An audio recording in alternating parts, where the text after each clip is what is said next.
Is debt beating you down? You need discipline. You need the Debt Ninja. If you've been caught in a financial trap and need to be set free, then you need the Debt Ninja. Want to stop those harassing collection calls, start saving thousands in interest and fees, and get out of debt fast? Then you need to call the Debt Ninja. The Debt Ninja will find the best companies across the country that will help you consolidate all your bills into one easy payment, reduce your payments by 30 to 50%, and get you out of debt fast. If you have unsecured debt of $10,000 or more, such as credit cards, loans, or medical bills, call the Debt Ninja for a free 15-minute consultation. Call 800-826-1246. 800-826-1246. That's 800-826-1246. Call today. The Debt Ninja. Individuals and businesses with tax problems, listen carefully. Do you feel like you're losing control over your finances? If you owe over $10,000 in back taxes or have unfiled tax returns, we can help you take back control. The IRS is the largest and most aggressive collection agency in the world, and they can seize your bank account, garnish your paycheck, close your business, and file criminal charges. Take control of your tax problems now by calling the experts at Tax Mediation Services and take advantage of the Fresh Start program and new laws that may allow us to negotiate a settlement for the lowest amount possible. Our team of tax attorneys and enrolled agents can stop collections and get you protected so you can take control of your financial future. Tax Mediation Services is accredited by the Better Business Bureau. Call now for a free case review and a price protection guaranteed quote. Call Tax Mediation Services now at 800-610-9050. That's 800-610-9050. 800-610-9050. Are prone to becoming so attached to our characters and stories that we struggle to see why a passage may not be working. It takes another set of eyes to help us nurture our writing to full maturity. At Black Wolf Editorial Services, we strive to enable writers to develop and grow, shaping stories into masterpieces that can stand the test of time. Editing services are provided for all genres and all age categories. Services range from critiques of the short story through to the line edits of the full-length novel and copy editing for those preparing for publication. We also offer assistance on generating a writer's bio for your website, as well as help with those book blurbs and promotional material. We won't abandon you to the masses. We want to celebrate with you in your successes. Black Wolf Editorial Services, nurturing your writing into maturity. For a full list of services and prices, visit us at blackwolfeditorial.com.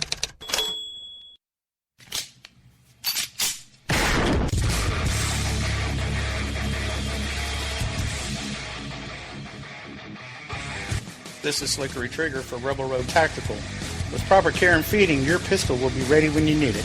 There to save your life. Shouldn't your gear be that good? Whether you need a holster for comfortable everyday carry or a tough-as-nails holster for your next training course, Rebel Road Tactical has what you need. Check us out on the web at rebelroadtactical.com.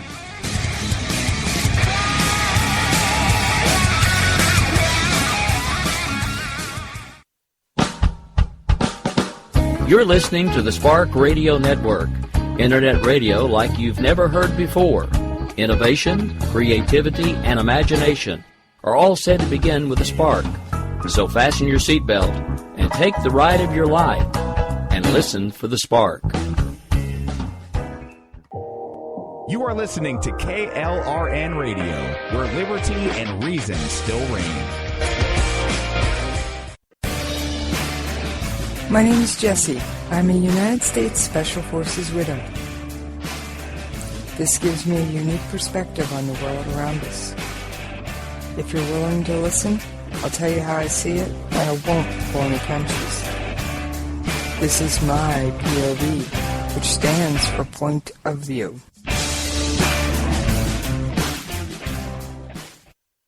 Alright, this is Jessie. I am so happy to be back with you guys, and I made it on time tonight. Well, close enough. Now, there is a lot going on in the world today. I think I say that every show. But, you know, I'm always chasing something for you. Let's see, what's going on in the world? Alright, there is a truce in Syria. And it's holding more or less. It's definitely on the more side. Shimon Peres of Israel's had a stroke and he's hospitalized. So, Israel's going to get $38 billion in U.S. military aid over 10 years. Let's see. The UN approves the Colombia peace mission. Honduran mayor accused of murders. Yeah, there's all kinds of stuff. The U.S. Navy says planes threatened by Iran in the Strait of Hormuz. Yes. In the latest series of encounters between Iranian and American forces, raising tensions in and around the Persian Gulf, the Iranians said they will fire Iranian missiles if the planes did not change course, and this was while the American planes were conducting routine operations in international airspace. Now, they were very close to the Iranian airspace. For those of you who are unaware of all these little pesky numbers and things, international airspace and water is 12 miles. 13 miles out, you're in international. So, we were about the 13-mile mark. And Iran's going, oh no, we don't like you right there. You're on our doorstep.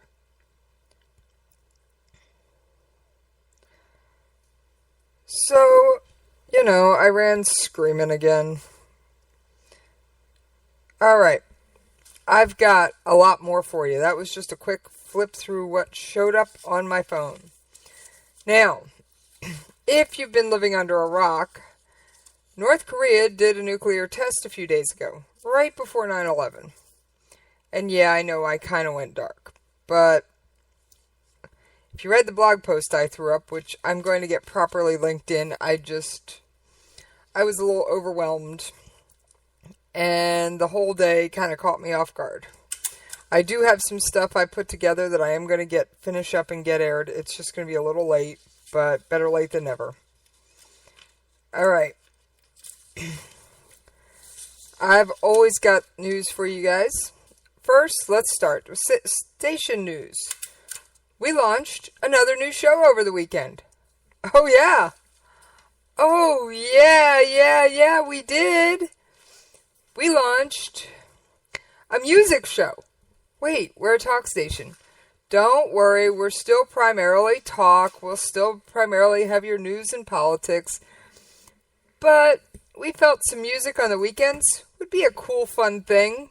Because I don't know about you, but I don't necessarily want to hear about the politicians on Saturday evening when I'm chilling out. So we've got 6 hours of music all week. And as with the rest of our programs, of course, it's available on demand and on download. It's currently only on iTunes under the station KLRNRadio feed. I will work on getting it switched over to its own feed when the time is right. Please note, if you're looking for your favorite show on iTunes and it doesn't have 10 episodes, it's not going. Okay? Flat out, it's not going. I am not putting anything with less than 10 episodes or syndicated.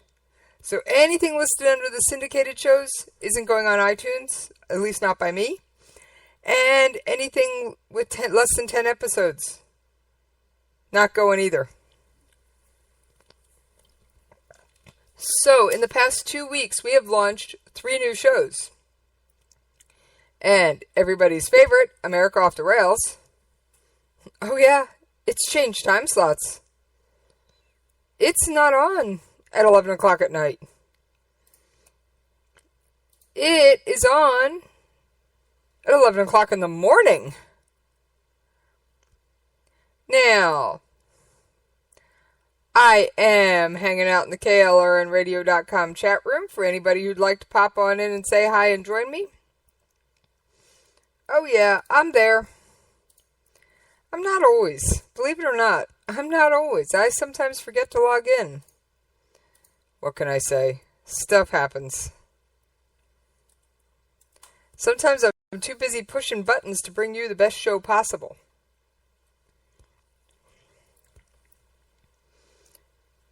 So, what is new in the world that I haven't already briefly mentioned? I'll get to that in just a second.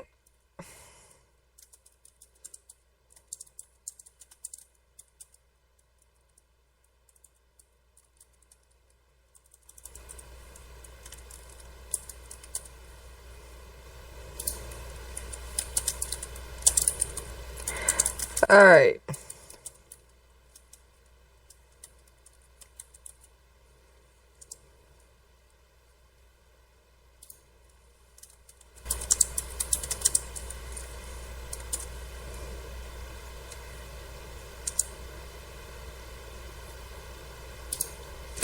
Alright, let me grab my stack of show prep, and boy, do I have a stack today. Now, I'm going to kind of let a cat out of a bag.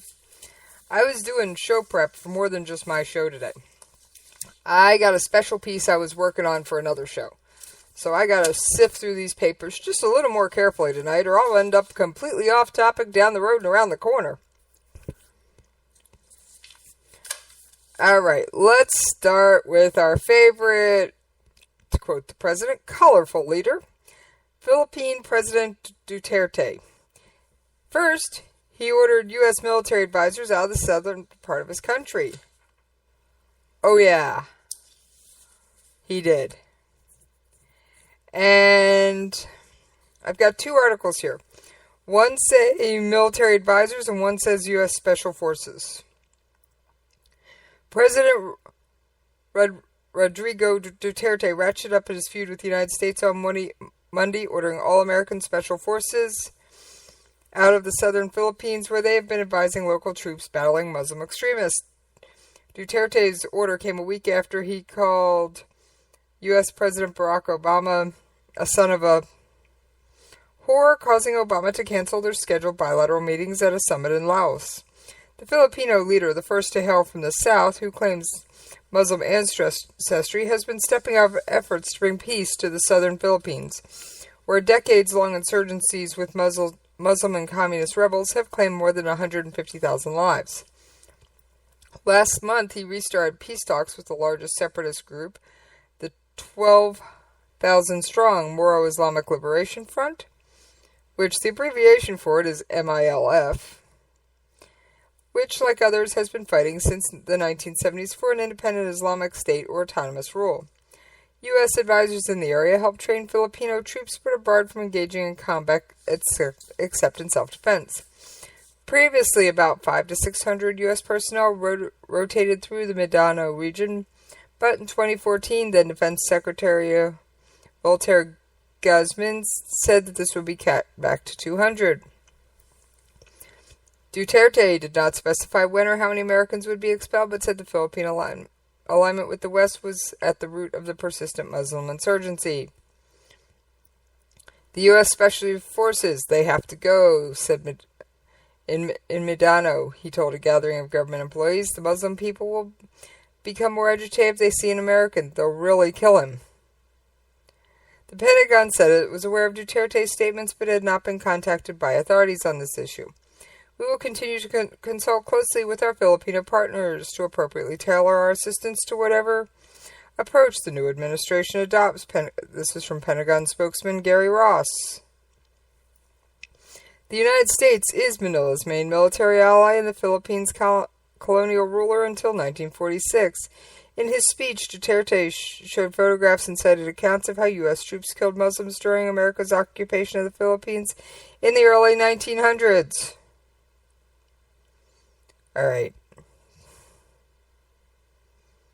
Alright, time out. 1900s. 2016. Houston! Come on.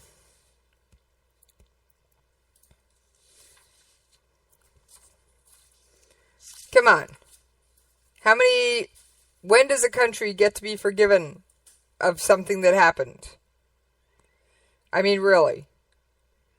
And if any of you are wondering why I'm taking such a stance listen to last night's show, yeah, it's called the late edition because it didn't air at the proper time, but it is available for on-demand and replay. And I did a rant on an active duty U.S. sailor who refuses to stand for the national anthem because the third stanza, which I will admit has racist overtones and puts down slaves, wasn't removed until 1965. Hint, we learned our lesson. This guy's holding up stuff from 1900s. People, if you can't let history be history and realize maybe the country learned something since then, how can we ever move on?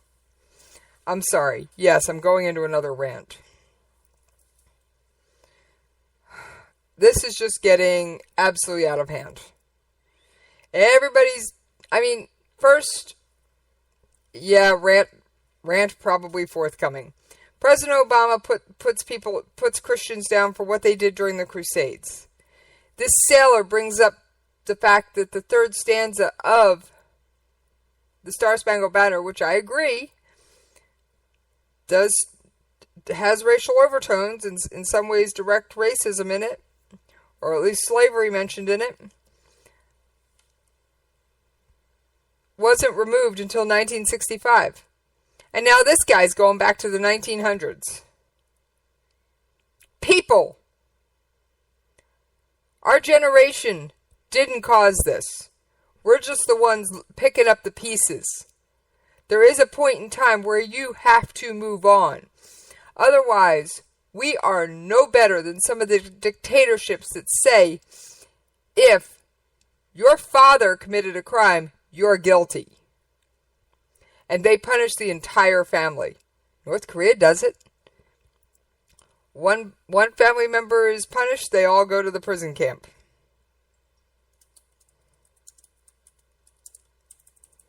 And I can't type tonight.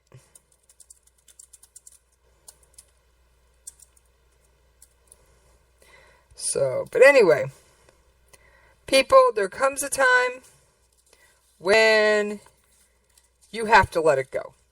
I am not trying to make light of anything, but I am going to say that anything older than about 10 to 20 years, even 30, yeah, it's time, let it go.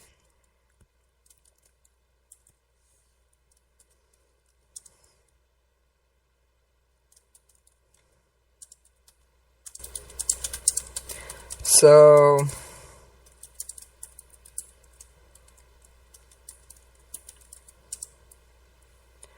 I'm sorry, but that is the extent of it. There is a time and place to move on.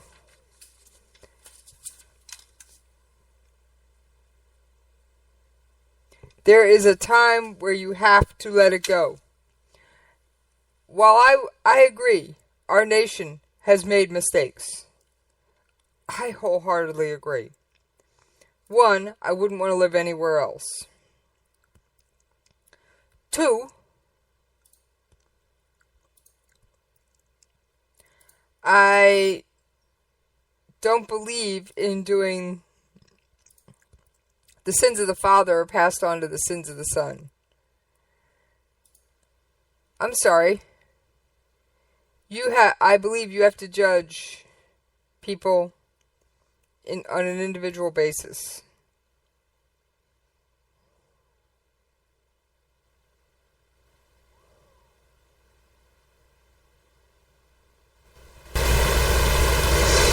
So, all right.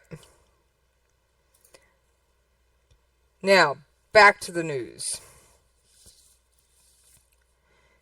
If you want to hear more about that sailor I briefly mentioned, just catch the second half of last night's show. I'm just going to say that because, no offense, Rant Central, warning. Alright, our South China Sea update. Oh yes, gotta have one of those, don't we? China and Russia have kicked off joint military exercises in the South China Sea in an apparent rebuke of the U.S. and other nations for speaking out on regional disputes. The two countries have held these joint maritime drills annually since 2012, though this year's are the first in the South China Sea. Russian vessels arrived Monday morning at a naval installation in the city of Jiaxing, Guangdong Province for a welcome ceremony. China Central Television reported 10 Chinese naval vessels, including ships and submarines, are participating in the drills, along with fixed-wing aircraft and helicopters, according to the state news outlet. Russia is sending 5 ships as well as anti-submarine helicopters. The drills will run through September 19th in the portion of the South China Sea east of Zhangjiang. Participants will reportedly practice landing on and recapturing islands among other exercises. The forces are expected to keep a distance from the disputed Spratly Islands, where China has drawn criticism for building up reefs into artificial islands. But tensions in the South China Sea are clearly on the officials' minds. Russian President Vladimir Putin, September 5th, voiced support for China's rejection of an arbitration tribunal's ruling that Beijing's sweeping claims over the sea are invalid. Yeah, just like he rejected the fact that Crimea belongs to the Ukraine. By the way, for anybody waiting for the North Korea nuke update, it is going to be at the bottom of half of the hour, because although Dr. Judy Elmore could not appear live with me tonight, she did record a lovely interview for me to air just for on this show. And if you haven't heard her show, Conversations in Science, where we discuss the Iran nuclear threat, hint, some of the information runs right over into North Korea's. Alright. Myanmar's state councilor Aung San Suu Kyi will soon head to the U.S. for a 12-day visit, chiefly to discuss easing economic sanctions that remain from those imposed during the country's brutal military rule. The trip will begin Wednesday, according to Myanmar's Foreign Affairs Ministry. Suu Kyi is scheduled to meet with President Barack Obama, who is apparently open to easing sanctions in principle, but a decision will likely come after a rigorous benefit analysis. Suu Kyi's itinerary will include a visit to New York on September 21st, where she will address the UN General Assembly. She will also meet with representatives from American business.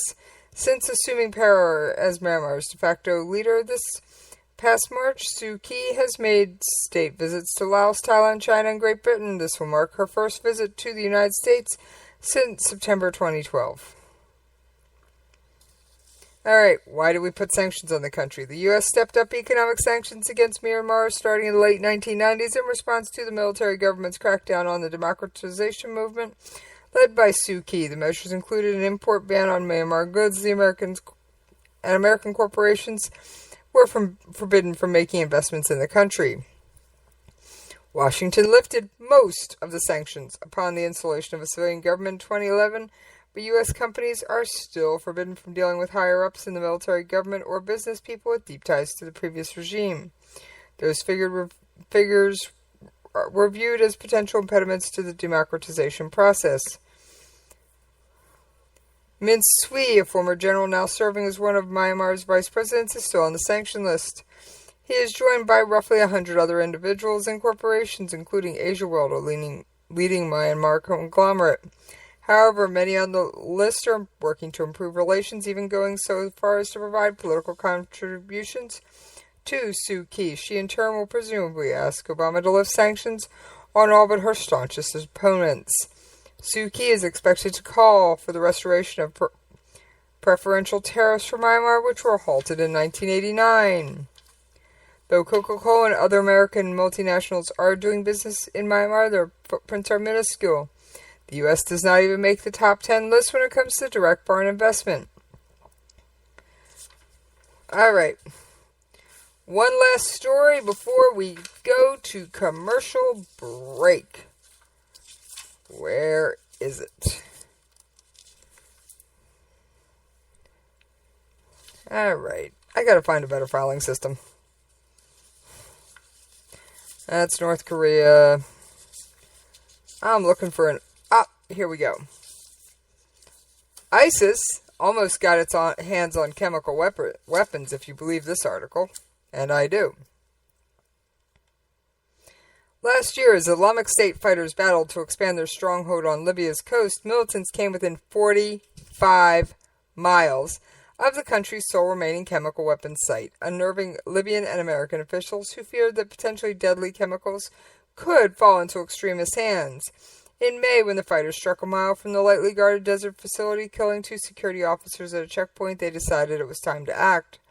The Islamic State's encroachment on an installation outside the remote oasis town of Wadden, where 500 metric tons of chemical weapon precursor material were stored, set off a hurried chain of events, culminating in a disarmament operation involving the United States, European countries, and the United Nations. Yes, and the international effort, which concluded last week when a Danish ship unloaded materials at a German port for destruction, is one of the rare successes that Western nationals can claim in Libya since dictator Muammar Gaddafi's ouster in 2011 pitched the North African country into lawlessness and civil war. And I have an audio clip on this for you. Yesterday, the last remnants of Libya's Gaddafi-era chemical weapons program arrived at a specialized destruction facility in Germany for destruction under international verification by the Organization for the Prohibition of Chemical Weapons. We thank Germany for undertaking this important mission, which was part of a robust international effort.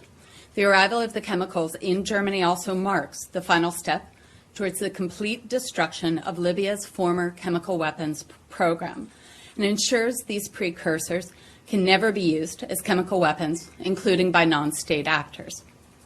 The United States fully supported Libya's request for international assistance to remove and destroy its remaining chemical weapon precursors through diplomatic support within the UN Security Council as well as the OPCW. State Department contributed $5 million along with logistical support to this international effort. The United States will continue to work with the OPCW and international partners to rid the world of the scourge of chemical weapons. All right, that was the State Department spokesperson. All right. If you're going, wait a minute, I thought you said an article where there was still some stuff being found. Nope, confusing your countries. Syria, they're still finding stuff. Libya, they say, is clean. Not sure how much to believe of either one. I believe the Syria one, though. Because guess who was in charge of supervising that one? Russia. Alright, well, it is the bottom of the hour. My oh my, where did the time go? We are going to take our commercial break, and I will be back after those commercials with a whole big segment on the North Korea nuclear program. I've done Iran, now we're getting into North Korea. Here we go again, guys.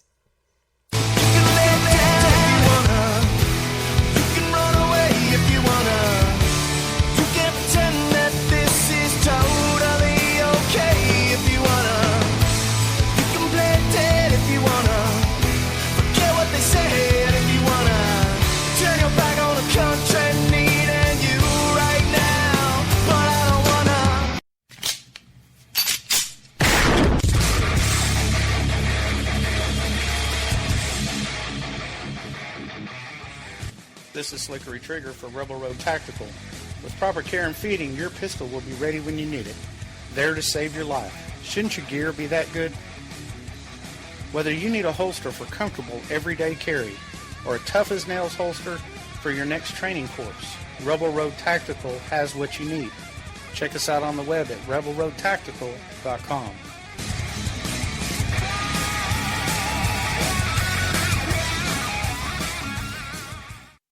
Tired of paying outrageous prices for Viagra? Well, we have great news for you. Now you can finally get Viagra at huge discounts. Healthy Man allows you to save up to $500 on Viagra. Why pay U.S. pharmacy prices of $15 per pill or more when you can get Viagra for less than $3 a pill? Call today and get 40 Viagra pills for only $99. This can cost as much as $600 at your local pharmacy. You can't afford not to call us. If you want Viagra at the lowest prices, never pay $15 $3 a pill pharmacy prices again. Get Viagra for less than $3 a pill. Call 1-800-516-7602 today and save up to $500 and get 40 pills for just $99. Healthy Man is fast, easy, and affordable. Operators are waiting at 1-800-516-7602 to take your call right now. Call 1-800-516-7602. That's 1-800-516-7602. Again, 1-800-516-7602. All writers are prone to becoming so attached to our characters and stories that we struggle to see why a passage may not be working. It takes another set of eyes to help us nurture our writing to full maturity.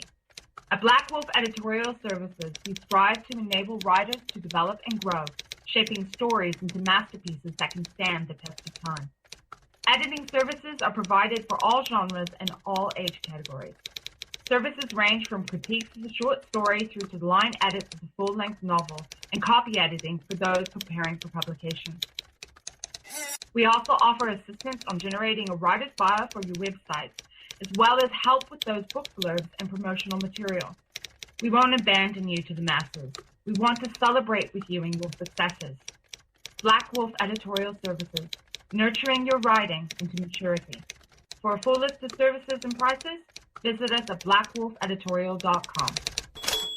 If you want to work until you keel over, have less of everything in retirement, or give back more of your hard-earned money to the stock market again, then just ignore me. But if you'd like to protect the money you save, receive a steady, predictable retirement income, and enjoy financial security for as long as you live, then listen to this. You can download a free report that reveals the wealth-building secrets Wall Street and the banks don't want you to know. You'll learn how you can get guaranteed growth, safety, and real prosperity without risking your money in the Wall Street casino, and how to get the money you need when you need it, simply by asking for it. This is the best way to have a 100% secure retirement, and know your money will last as long as you do. To learn more about this method, and to get your free report, go to 29security.com. That's the number 29security.com. 29security.com. Go to 29security.com.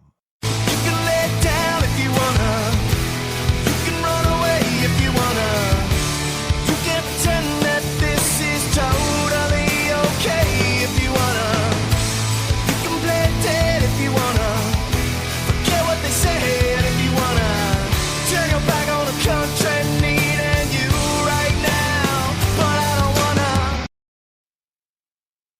Alright, I am so happy to be back with you guys. Alright. Now, we've got to rewind and take a good look at this. First of all, let's clear off the easy parts of this subject of North Korea and the nuclear weapons. A, we know they have them. The question is, can they miniaturize them and get them on the warheads? Okay.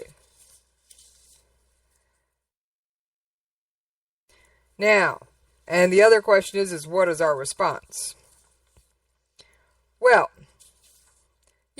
let's start with the response and then we'll work our way backwards, because trust me, that will make a lot more sense once we get into the science behind this, because yeah, I got science too. Thanks, Dr. Judy Elmore. Alright. The United States sent nuclear-capable supersonic bombers streaking over ally South Korea in a show of force meant to cow North Korea after its recent nuclear test, and also to settle rattled nerves in the South. The B-1B bombers, escorted by the U.S. and South Korean jets, were seen by an Associated Press photographer as they flew over Osan Air Base, which is 75 miles from the border with North Korea. The world's most heavily armed border, by the way.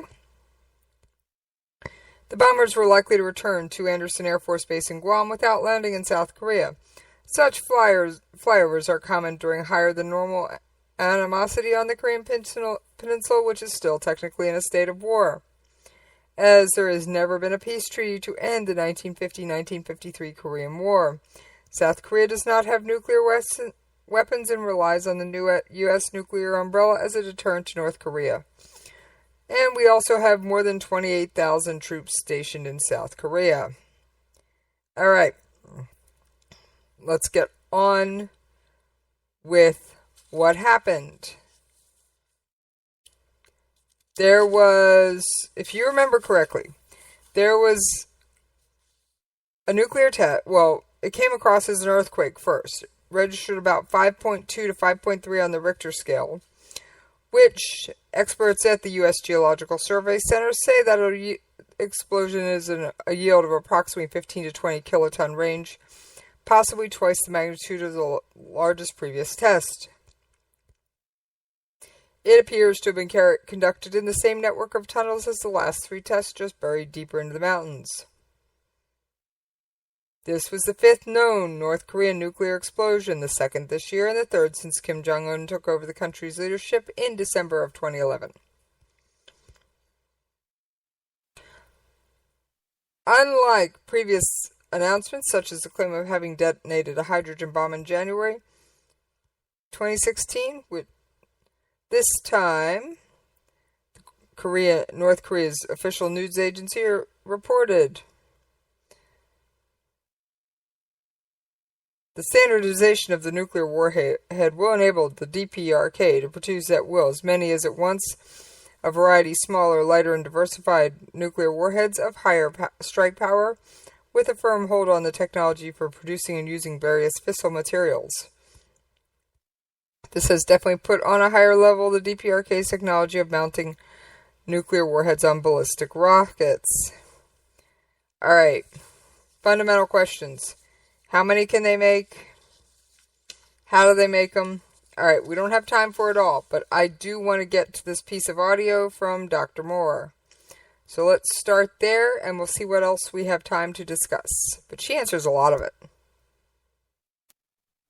Okay. Alright, in the wake of North Korea's recent nuclear test, I got KLRN Radio's favorite scientific contributor and expert, Dr. Judy L. Moore. How you doing today, Doc? I'm okay. So how can I help you today, Jace? Alright, North Korea says they did a fusion bomb. Thought you said those didn't exist. Sorry, they don't.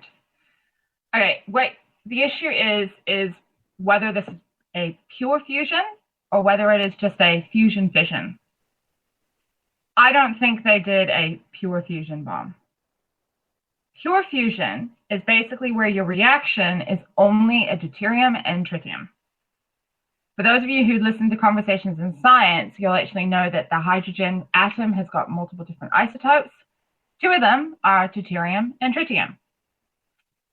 That reaction between the 2 different hydrogen isotopes is your fusion reaction. It's your most basic fusion reaction, but it takes a lot of energy to get it going. What you can do is you can actually have what we call a boosted fission missile. Okay. Or a boosted fissile. Right. And so what those ones what they are is a uranium or a plutonium bomb that happen to have a deuterium tritium gel embedded within the design. So they are a fission bomb. So fission being a separation of your molecules that starts the reaction of a fusion. But the primary reaction is actually a fission bomb, not a fusion. So I'm sorry. You think if they did anything with fusion, it was fission to fusion? Exactly. I don't think they had a pure fusion bomb. Sorry. Doesn't work. Because nobody has pure fusion, do they? Except the sun, and he doesn't count. There are a few of the fusion reactors that are experimental, a very small number of them, but they are in a laboratory setting. They're unable to control them in a large scale, which is what you would need to be able to do for a bomb setting. If you're going to use a fusion bomb, you need to be able to control that reaction. And they can't do it yet. They just haven't had that background or that experience to do it. So there are a few reactors, but they're very, very small. And they certainly don't generate enough power to power a city or anything like that either. They're just small little experimental things. Okay, so now when we were prepping for this off air, you said that the reason nobody can get their hands around fusion is it's not like your cookie recipe. If your recipe makes a dozen, you want 2 dozen, you just double it. Well, you said that doesn't work with fusion. Yeah, no, the actual reaction is not what we call the linear reaction. It doesn't scale properly. What happens is you have the energy is not what they expect. The amount of energy to get it started is not the same amount as what you would expect if you were to scale it doing a linear scale. There's no real rhyme or reason that they can figure out on the scaling process. So taking it from a laboratory size to a big city size plant, they haven't got the mathematics right. They haven't quite figured out what the magic formula is to get it all to work. They'll get there one day, but exactly when, I don't know. And I'm sure when they do, it'll be breaking scientific news, and you'll be back on somebody's show. Oh, yeah. It is a big race to see who is the first one to do it, because if they are able to generate a pure fusion reaction, a pure fusion power generation plant, then you've got a clean energy source, very clean. It just takes a lot to get it going and a lot to control it. That's all. Now, you said clean. What's the byproduct from fusion? Helium. It's actually a helium atom. And helium's not radioactive. So, yeah, let's do that. I want those. That would be good. Really good. So you're saying that if we could ever control a pure fusion reaction, what would be left with is the same stuff that's in your kid's balloon? Yep, that's exactly it. And we might all be sort of talking a bit higher, but that could be about it. Okay, but there wouldn't be all this worry of nuclear waste and what to do with it and how do you bury it for 30,000 years and all that nonsense we're dealing with now with our nuclear power plants. Yeah, no, we would have a very clean source. So from an environmental point of view, hey, it's environmental friendly. It's just, at the moment, it's not very controllable, so it does go kaboom. We don't like kaboom. And it can, no, we don't like kaboom at all. So, yeah. Okay, so the odds of North Korea having made a fusion bomb are highly unlikely, at least a pure fusion. A pure fusion bomb. They probably have, dare I say it, they probably have created a nuclear weapon, yes, but it is probably of a fission-fusion derivant, not a pure fusion type. Now, for those who didn't listen to the to the Conversations in Science episode you did, which I encourage everyone to get over to either KLRNRadio.com or our Spreaker site and check it out. What nuclear material does it take to get the fission to fusion things? What can be used? I mean, we obviously don't know what North Korea is using. We kind of know what they have, but we don't know what they're using. All right, the weapons that are used, the fission reactions that are used for those bombs will use either uranium-235 or plutonium-239. Both isotopes are actually what we call fissile, meaning that they are readily reactive and it doesn't take a lot of energy for them to get going. Okay, so you turn the dance music on and they get up and start to party. Yeah, they get up and start to party. Uranium-235 is found in nature, but a uranium source is mainly uranium-238, which is what we call a fissile material. So basically, it takes just a little bit more to get it going, but it will go kaboom and get that nice reaction going. If you are going to use a bomb, you are going to likely use a uranium-enriched source, which will be in the order of 80% or more of uranium-235 compared to the uranium-238. However, a plutonium-239 is quite, it is actually a man-made isotope. It's not something that's found in nature. And it is one of the byproducts of nuclear power generation. And as we were doing prep for this, we found out that North Korea's got an old cranky nuclear reactor. Yeah, it was an old cranky of the design that Chernobyl was using. So it was a graphite moderator. For those who have listened to the Conversations in Science, we were talking about what heavy water was used within the moderating. It's basically it basically allows us to use neutrons to get things started, to get the party going, and it just slows those neutrons down so they will react quite readily with our uranium or the plutonium elements. When we were doing our prep, we were talking about bits and pieces. We discovered that those reactors that they got in Korea, they were using a plutonium power source. So I don't know how much plutonium-239 they have on hand, but from the sounds of it, they probably have quite a bit. So I'm guessing that whatever nuclear bombs they've created are probably using plutonium-239, not your uranium-235. So they're using the big boom stuff. They're using big boom stuff. It doesn't take anywhere near as much material to create a big boom. So, and was it Hiroshima or Nagasaki that had the plutonium bomb? I think it was. I know, of course I would ask you this one. You would ask me this, especially knowing I'm going to have to go and quickly look it up. Hang on. Hold your fighting fire. I do have that information on hand. Yeah, you're usually good, Doc. I just have to go and find it. You're usually good. And I knew we discussed it in the Conversations in Science episode, but I was sitting here going, which one was that? I think it was the second one, but I'm not sure. I could be wrong. Oh, man. I've now completely lost all that stuff. So... Let me see if I can find it. I have Google Foo.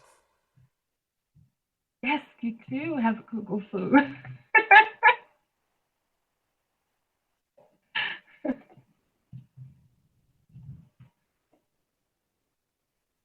Right, Fat Man, which was the one that was on Nagasaki, was a plutonium bomb. Okay, so the one that was on Hiroshima was the uranium-235. Okay, Nagasaki was the one with the more damage and the bigger boom. It was the more damage, bigger boom, but smaller bomb. So we really don't want North Korea any more than we want Iran playing with this stuff. No, sorry. No, we don't. Thankfully, you live in New Zealand. It's not your problem. No, but I have to deal with the atmospheric effects that you guys would create as a consequence. True. The entire world is connected in that respect. True. All right. Well, thanks for helping me straighten some of this out, because I was getting people contacting me on social media. They say they got a fusion bomb. They say they got a fusion bomb. Yeah, no, sorry, guys. They may say they've got a fusion bomb, but it is probably more likely that they've got a fission fusion bomb, also known as a boosted fission bomb. So fusion is just the secondary reaction. The primary reaction is fission. And the Geological Survey people said the blast was probably in the order of 20 to 30 kilotons, which that's a pretty good-sized bomb.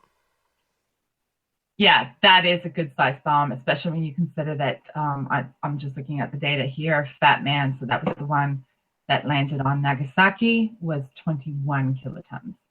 So that's still a decent size bomb. So they've got essentially a city killer on their hands, if they can figure out how to put it on a missile, which we hope they can't. So, all right. I'm going to reserve judgment on that one. I said we hope they can't. We don't know, but we hope they haven't figured out how to miniaturize it. All right. Well, thanks a bunch, Doc. As always, you've been amazing. And where can people find you on social media? Sure. If people need to find me on social media or would like to just ask me some questions, feel free to do so. I'm on Twitter at Judy L. Moore. I'm also on Facebook, facebook.com, Judy L. Moore. Alternatively, you can find me on my personal website, which is judylmoore.com. Surprise, surprise, surprise. Or you can find me at my editorial business that I happen to run. I'm a freelance editor with Black Wolf Editorial Services, which is blackwolfeditorial.com. And to email you for your science show, it's science@klrnradio.com. Of course, I had forgotten about that one. Don't. Oh, hey, I remembered. I'm your sidekick. All right. Thanks, Doc. Not a problem. All right. So reports that North Korea has a fusion bomb are highly unlikely, as Dr. Judy L. Moore, as Doc has explained to us. Nobody has the potential to do a pure fusion bomb that we know of at this point. Now, there's a little bit more about this. Like I said, I've read estimates of 15 to 30 kilotons. I've read 15 to 20. So I'm going with the 20 number. And as we said, the one dropped on Nagasaki, which did kill the entire city pretty much, was 20. So, unfortunately, they're in the ballpark. So, what can I say? North Korea is marching forward with it. North Korea, and according to South Korea, North Korea could conduct another nuclear test at any time. South Korea's defense ministry said on Monday, 3 days after Pyongyang's fifth test drew widespread international condemnation, that North Korea is ready to conduct an additional nuclear test at any time. They do have one unused tunnel at their testing site.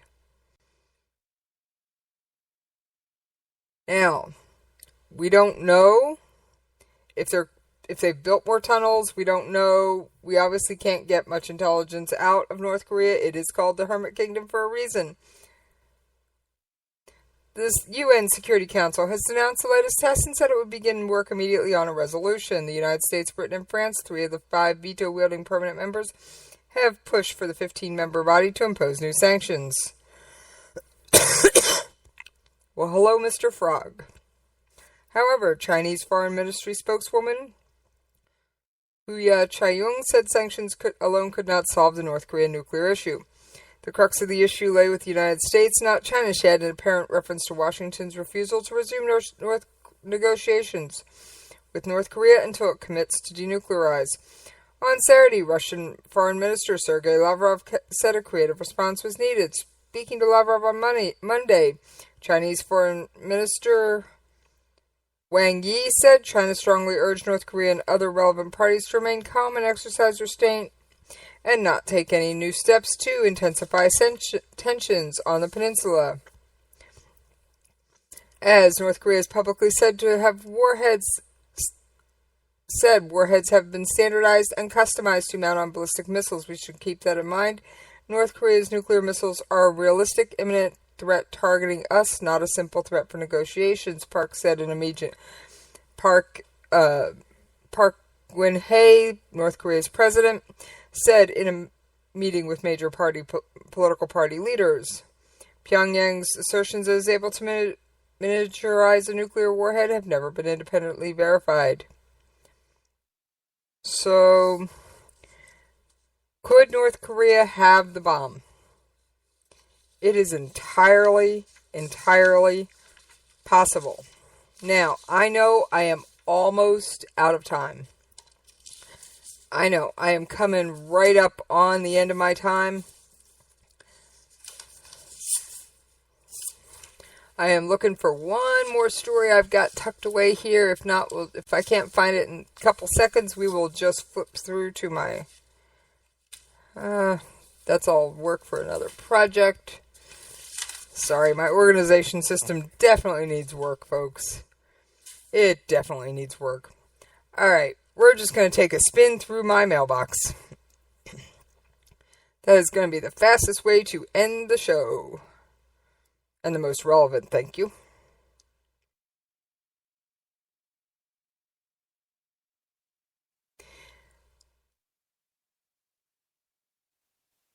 The U.S. confirms it killed Islamic State spokesman and external operations chief 14 days after the Islamic State announced that Abu Muhammad al-Adini, one of the group's top leaders, was killed in an airstrike near al-Bab, Syria. The U.S. military released a statement confirming his death. The U.S. military's announcement discredits claim from Russian Foreign Ministry of Defense that one of its warplanes killed Adini in Maratat Kaush. The Department of Defense has confirmed that the U.S. precision airstrike on August 30th targeting senior Islamic State leader Abu Muhammad al-Adini was successful. So, it is unclear why the U.S. military needed 2 weeks to confirm it eliminated Adini on August 30th. Islamic State's official media outlets announced that Adini was killed and eulogized the commander who served the group as the group's top spokesman. Alright. What else is hiding in my inbox? Let's see. Car bombing wounds 48 in southeastern Turkey. A female suicide bomber was killed near a military checkpoint in Nigeria. Mozambique army destroys rebel base. Qatar loses 3 troops serving with Saudi coalition in Yemen. China says it can't end North Korea's nuclear program on its own. Pakistan to conduct first war games with Russia this year. Another player to add to our scorecards. And the US and the UK enter into a cyber partnership. Announce a partnership for greater information sharing in cyberspace. And Russia's defense minister has lashed out at his U.S. counterpart, who has accused Moscow of sowing seeds of global instability in last week's speech at Oxford University. U.S. Defense Secretary Ash Carter said Russia has clear ambition to erode principal international order.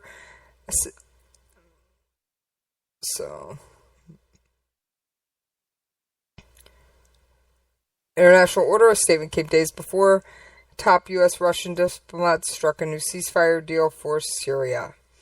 Alright, on that note, I'm